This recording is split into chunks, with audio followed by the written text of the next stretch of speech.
Hello' everyone, good morning.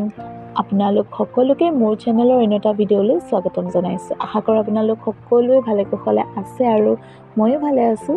এয়া ৰাতিপুৱাৰ দৃশ্য।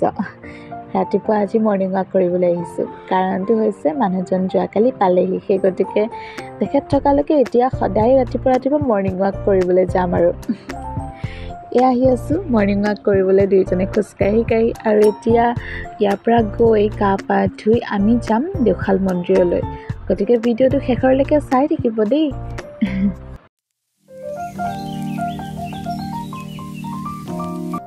এয়া মা আৰু মই, দেহা আৰু দেহাৰ দেউতাক, আমি চাৰিওটা মন্দিৰলৈ বুলি ওলাই আহি আছোঁ। এতিয়া প্ৰথমে আমি গাড়ীত উঠি ল'ম, তাৰ পাছত আপোনালোকক দেখুৱাই আছোঁ দেই। আজি বতৰটো আকৌ বেয়া নহয়, মানে বৰষুণ দিয়া নাই, ৰ'দ দিছে, এয়া দেখিছেনে? তথাপিও আকৌ বেয়া লগা নাই, ভালেই লাগিছে। অকণমান খালি গৰমহে লাগিছিল। মানুহজন আহিলে মনটো এনেও খুব ভাল লাগি থাকে, সেই গতিকে ভাবিলোঁ প্ৰথমে দেওশাল মন্দিৰৰ পৰা আহোঁগৈ। তেওঁ আহিছে যেতিয়া তেওঁৰ সৈতে যাওঁ বুলি ভাবিলোঁ। আচলতে বহুত দিনৰ পৰাই ভাবি থৈছিলোঁ তেওঁ আহিলে মন্দিৰলৈ যাম বুলি।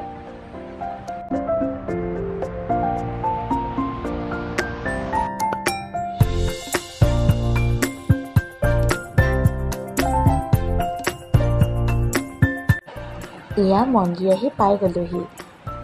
এতিয়া প্ৰথমতে বাহিৰত এয়া চাকি ধূপ ইয়াতে জ্বলাব পাৰি, ইয়াতে আমি চাকি ধূপখিনি জ্বলাই ল'লোঁ আৰু এতিয়া যাম ভিতৰলৈ পূজা দিবলৈ।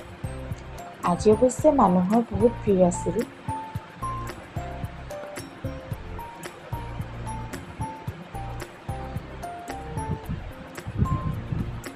তাৰ মাজতে আমি পূজা কৰি ল'লোঁ আৰু এইপিনে মা, এতিয়া আমি তিনিওটা অকণমান প্ৰসাদ খাই ল'লোঁ। ইয়াতে ইণ্টাৰেষ্টিং কথা এটা কি হ'ল জানেনে?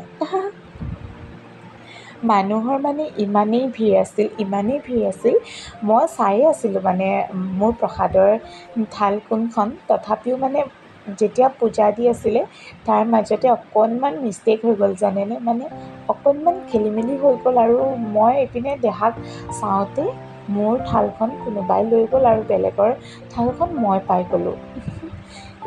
বেয়া লাগিছিল মনটো, তথাপিও এওঁ ক'লে একো নাই দিয়া, একেই বস্তু একেই কথা আৰু সেই গতিকে মনটো অকণমান এতিয়া ভাল লাগিছে আৰু আজি এনেকুৱাই হ'ল জানেনে।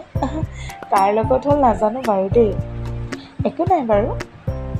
তাৰপাছত আমি এতিয়া ভাবিছোঁ অকণমান কিবা খাই লওঁগৈ, যিহেতুকে ঘৰৰ পৰা আহোঁতে একো খাই অহা নাছিলোঁ, ভোকো লাগিছে জানেনে। আৰু এইখনেই হৈছে মন্দিৰৰ মেইন গেটখন। সেয়া দেখিছেনে, মায়ে প্ৰসাদ দি আছিলে আৰু ইয়াতে ডাঙৰ মামাক লগ পাই গ'লোঁ, মানে মাৰ ডাঙৰ ককায়েকজন। আৰু ডাঙৰ মামা, মা, মই, এওঁ মিলি আমি হোটেলতে পৰঠা খালোঁ। এয়া পৰঠা আৰু চব্জি। ইয়াৰ পৰঠা খাই কিন্তু খুব ভাল লাগে। আপোনালোকে যদি দেওশাল মন্দিৰ কেতিয়াবা আহে, ইয়াত সোমাই কিন্তু এদিন পৰঠা খাই যাবলৈ নাপাহৰিব দেই। তাৰপাছত আমি এয়া মামাক বিদায় দিলোঁ আৰু আমিও এয়া গাড়ীত আহি আছোঁ। আজিৰ ভিডিঅ'টো চাই যদি ভাল লাগিল তেনেহ'লে প্লিজ লাইক এটা কৰি দিব আৰু মোৰ চেনেলটো ছাবস্ক্ৰাইবো কৰি দিব। আজিলৈ তেনেহ'লে আহিছোঁ,